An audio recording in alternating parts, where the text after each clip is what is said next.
Assalamualaikum warahmatullahi wabarakatuh. Perkenalkan, nama saya Muhammad Habibi Rosan Fikri dengan NIM D100210077. Pada tugas kali ini saya akan menjelaskan mengenai terapan kimia di bidang teknik sipil. Yang pertama, apa itu ilmu kimia? Ilmu kimia adalah ilmu yang mempelajari tentang susunan, struktur, sifat, dan skala atom hingga molekul dan perubahan energi yang menyertai suatu perubahan materi atau zat. Pada terapan ilmu kimia di bidang teknik sipil, saya akan menjelaskan mengenai keramik. Keramik adalah panduan dari unsur logam dan bukan logam. Awalnya, keramik banyak digunakan untuk membuat cangkir dan ubin. Saat ini, keramik banyak digunakan sebagai bahan pembuat busi, isolator listrik, dan bahan baku ataupun alat cetak. Sejarah industri keramik telah berkembang sejak tahun 4500 yang lalu sebelum Masehi, yang merupakan usaha dari penduduk perkampungan Neolitik di daerah Shanxi, Cina. Pada awalnya, industri keramik hanya terfokus pada hasil pengolahan tembikar saja, yang mana tembikar tertua di dunia ditemukan di negara Inggris, yang diketahui dimulai sejak abad ke-16 pada abad ke-17. Industri tembikar mulai dikembangkan melalui Toff bersaudara dengan membuat hasil olahan berupa tembikar selip di Staffordshire. Perkembangan perubahan pengolahan tembikar menjadi industri keramik dimulai sejak abad ke-18. Hingga saat sekarang ini, industri pengolahan keramik juga terus berkembang.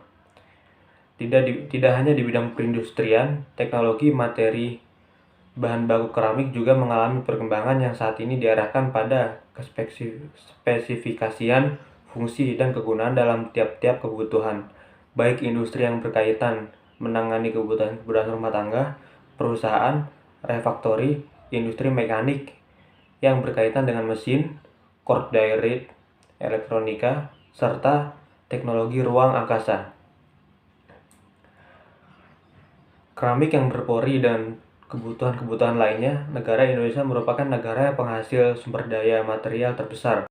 Dalam hal ini, material alam yang berlimpah berupa ketersediaan Al2O3, SiO2, NGO, CaO, K2O, dan Na2O merupakan material yang dapat digunakan sebagai bahan dasar utama dalam olahan produk industri.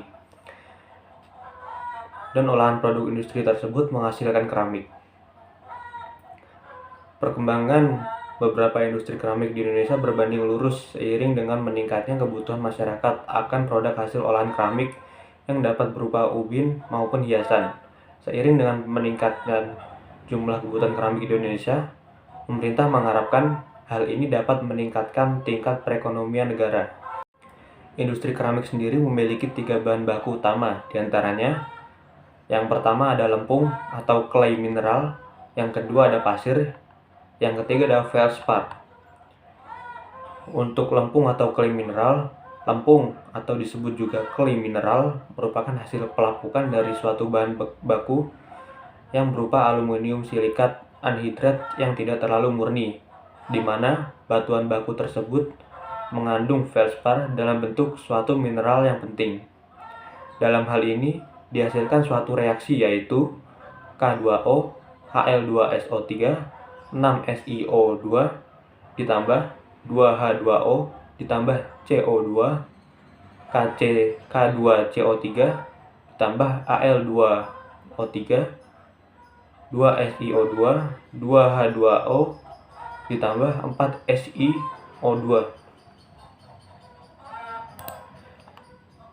Ciri khas yang dimiliki dari material lempung ini ialah mudah dibentuk jika dalam keadaan basah atau cukup halus, dan akan kaku bila dalam keadaan kering, serta akan berubah menjadi kaca apabila dibakar pada suhu tinggi. Ada beberapa spesies kategori yang dapat digolongkan ke dalam materi mineral yang disebut mineral lempeng sebagai campuran montmorillonite. Ada MgCa, O, Al2O3, 5SiO2, NH2O, serta didapat juga campuran kaolinit.